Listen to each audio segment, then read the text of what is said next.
الحمدللہ والصلاة والسلام علی رسول اللہ محمد بن عبد اللہ وعلی آلہ الطیبین الطاہرین واصحابہ الغر المیامین ومن تبعہم بإحسان الی یوم الدین وبعد۔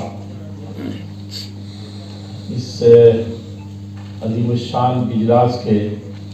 تمام معزز حاضرین اور صدر اجلاس، خاص طور پر محترم حضرت مولانا سید ارشد مدنی حفظہ اللہ و تولہ، اور اس مجلس کے حقیقی روح رواں حضرت مولانا سید اسد مسعود محمود اسد مدنی حفظہ اللہ و تولہ و مد ظلہ العالی و دامت برکاتہ و حسناتہ۔ اس کے علاوہ یہاں اسٹیج پر موجود تمام ہی معزز اور مکرم علماء کرام اور سربراہان قوم، ملت اور جمعیات اور جماعت، میں یقیناً اس عظیم الشان اجلاس کی جو دو اہم شخصیات جو بیت القصید کی حیثیت رکھتی ہیں، میری دلی خواہش تھی کہ کل حاضر ہو کر کے اور اکثر اوقات یہاں گزار کر کے ان آپ حضرات کے جو سامنے بیٹھے ہیں اور گراں قدر مقالات آپ نے تحریر فرمائے ہیں اس سے استفادہ کروں، اور ماضی کو جو بہت روشن تھا حال اور مستقبل سے جوڑنے میں اپنا بھی کچھ کردار ادا کروں، یا آپ نے اپنے مقالات کے ذریعے سے اپنے شاندار ماضی کو اپنی نئی نسل تک منتقل کرنے کے لیے جو خون جگر جلایا ہے اور جس طریقے کی کاوشیں آپ نے کی ہیں، جو تنویقات اور بہترین تحریرات سے نوازا ہے، وہ اس سے میں بھی اسی مجلس میں مستفید ہوں۔ لیکن ضروریات ہیں، انسان کے حاجات ہیں، مشغولیات ہیں، میں باوجود کوشش کے حاضر نہیں ہو سکا۔ آج بھی مجھے بمبئی میں خطبہ جمعہ دینا تھا اور کچھ پروگرام تھے، لیکن عجیب اتفاق کے حضرت مولانا محمود مدنی صاحب جب بھی پروگرام کرتے ہیں تو اہم ترین پروگراموں سے ٹکرا جاتا ہے۔ آج بھی میں نے اس کو خیر بات کہا اور حاضر ہوا، اس لیے بھی کہ جمعیت علماء ہند، اس کی جو روشن تاریخ ہے اور اس میں جن ملک کی عظیم ہستیوں نے جو خدمات انجام دی اور جس فکر مندی کے ساتھ ملک اور ملت اور انسانیت جس موڑ پر کھڑی تھی، اس وقت ان کو جو فکرہ سوجھا تھا اور جس کے لیے انہوں نے اپنی جان گنوائی تھی، اس کو میں بھی اس میں کسی نہ کسی حیثیت سے شریک ہو کر کے اس سے استفادہ کروں اور کچھ باتیں بھی عرض کر سکوں۔ یقین جانیے، خواہ وہ حضرت مولانا عبدالباری فرنگی محلی ہوں یا مولانا ثناء اللہ امرتسری ہوں یا مفتی حضرت مولانا مفتی کفایت اللہ دہلوی ہوں یا مولانا ابراہیم میر سیالکوٹی ہوں، وحلم مجرہ، یہ بہت بڑا سلسلۃ الذہب ہے، یا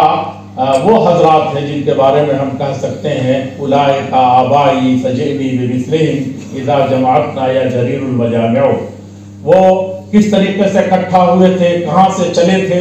اور وہ ابتدائی تاریخ ہم اگر جانیں کہ کن حالات میں ان کے ذہن میں یہ فکرہ آیا تھا۔ ہم صرف سرسری طور پر یہ کہتے ہیں کہ کچھ لوگ ہندوستان میں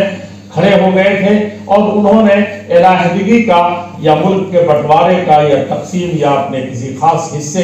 کی حصہ داری چاہتے تھے، وہ معاملہ وہاں تک نہیں ہے۔ یہ بہت بڑی پلاننگ تھی اور ایک بہت سوچا سمجھا منصوبہ تھا جو قومیں، خاص طور پر یورپی قومیں، مغربی قومیں، مشرقی قوموں کے ساتھ، یا آج تو بالکل آیا ہے کہ ساری دنیا کے ساتھ کس طریقے سے پیش آتے ہیں۔ تو وہ ایک بہت بڑا مسئلہ تھا، اس کی جڑیں بڑی مضبوط تھی اور بڑی گہری تھی اور اس کو ہونا تھا، ورنہ जमीयतुल उलमा जिस कुव्वत से उठी थी, मौलाना अबुल कलाम आज़ाद जिस तरीके से इस मैदान में खड़े हो गए थे, और गांधी जी को जिस तरीके से वो तलकीन ही नहीं बहुत ज्यादा जोर दे करके तंबीह करके कि किसी भी तरीके से ये बंटवारा नहीं हो सकता है, और जमीयतुल उलमा ने उसको संभाला था। गांधी जी ने भी वादा किया था कि हमारी लाश से गुजर करके भी कोई बंटवारे की बात हो सकती है, लेकिन हाँ ये गर्दिश दौरा हमें लाई है कहाँ, ये हुआ। लेकिन एक दूसरा रुख भी है जिसको इस वक्त समझने की जरूरत है, और वो ये है कि उस वक्त जो लोग फिर से बैठे कि इन्होंने भारत का एक टुकड़ा लिया और किसी को नाम से जाकर के कहीं बैठ गए थे, सिर्फ मसला ऐसा नहीं था। आज जो तत्व और जिस तरह के लोग और जैसी कोशिशें और कुव्वतें अंदर से कोशिश कर रही हैं कि इस इत्तेहाद को, इस कौमी यकजहती को, इस इंसानियत को पारा पारा किया जाए, तो यकीन जानिए कि वो कुव्वतें उस वक्त भी पूरी प्लानिंग के साथ और जो कुछ हो सकता था इस तफरीक को हवा देने के लिए नहीं, उसको अंजाम तक पहुंचाने के लिए वो आज के मुकाबले में कम कुव्वत के साथ नहीं थी। कहना मुझे ये है, जो सब कुछ आप कह चुके होंगे और आपके यहाँ ये मालूमात हमसे ज्यादा है, गहराई के साथ है, आपने उसका तहलील और तजिया भी किया होगा। मेरे कहने का सिर्फ इतना मकसद है कि उस जहां से जड़ें थी, जिसकी मजबूत उठी थी, वहां से ये शोले जवाला उठा था, और भारत को और उसके अखंडता को और हिंदू मुस्लिम इत्तेहाद को और इंसानियत को पारा पारा करने का जो मसला था, जिसी तरह मौलाना अबुल कलाम आज़ाद ने आज़ादी के हवाले से कुतुब मीनार के बुलंदियों के बारे में कहा था कि हमको ऐसी आज़ादी नहीं चाहिए जिससे कौमी यकजहती पारा पारा हो जाए और हिंदू मुस्लिम की तफरीक हो और इंसानियत का बंटवारा हो जाए। मैं ये अर्ज करना चाहता हूँ कि उस वक्त ये बड़ी जबरदस्त कुव्वत थी,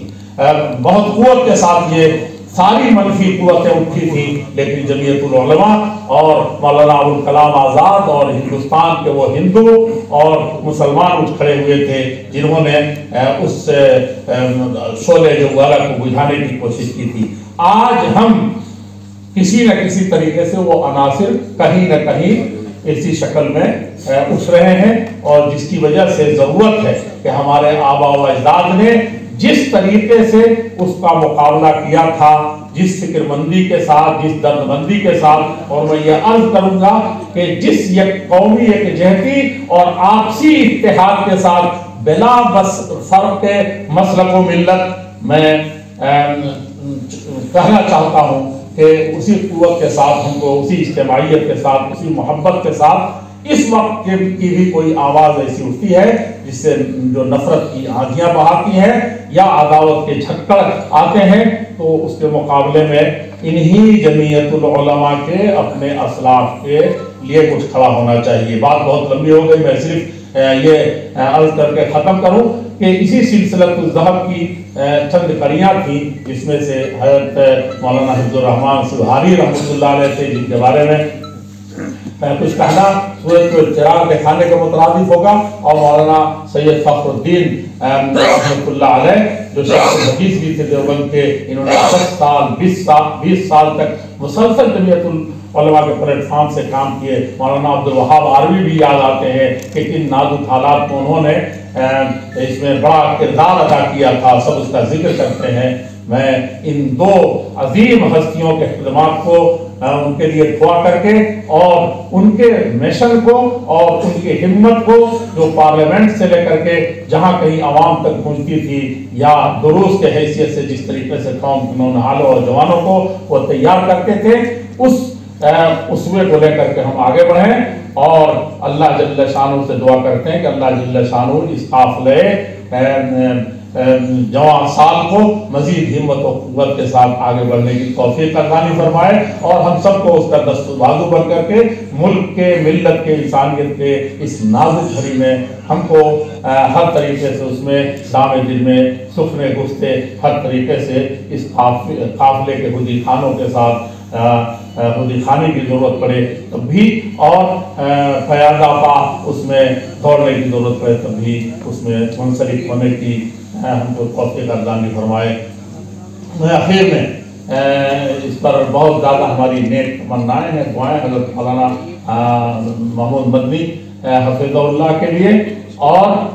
ساتھ ہی میری نیک دعائیں ہیں۔ آخر میں بہت بہت آپ کا شکریہ کہ آپ نے یہ موقع عنایت فرمایا، اور اس طرح کے اسلاف کے کارناموں کو زندہ کرنے کے لیے اپنے 100 سالہ تقریبات کی